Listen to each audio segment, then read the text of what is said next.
Feeling overwhelmed by repetitive tasks in your business? Well, today I'm going to show you how to reclaim your time and sanity by setting up automations in HoneyBook.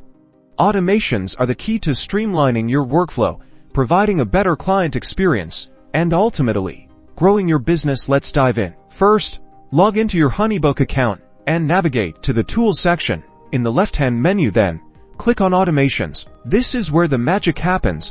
Click the Create Automation button in the upper right corner to start a new automation sequence. HoneyBook offers pre-built templates for common workflows like initial inquiry response or post-project follow-up. Browse through these to see if one fits your needs. If not, select Start from Scratch. For this tutorial, let's choose Start from Scratch. Now you're in the automation builder. The first thing you need to do is name your automation. Let's call this one Onboarding New Client. Click into the name field at the top and type it in. Next, you need to set a trigger. This is the event that will kick off your automation. Click the Trigger button. You'll see several trigger options, such as Inquiry Received, Project Created, or Payment Made. Let's choose Project Created to start our client onboarding process. Now it's time to add your first action. Click the Action button below the trigger. You can choose from actions like Send Email, Send File, Create Task, or Change Stage. For this example, let's select Send Email. This will open the email editor here. You can choose an existing email template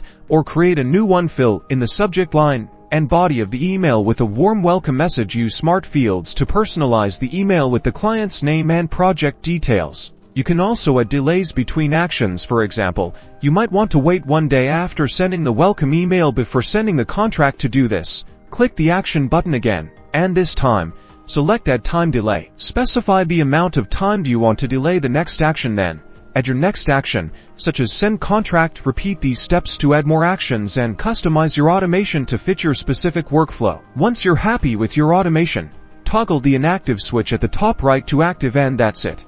You've successfully created your first automation in HoneyBook. Now go forth and conquer your to-do list with the power of automation.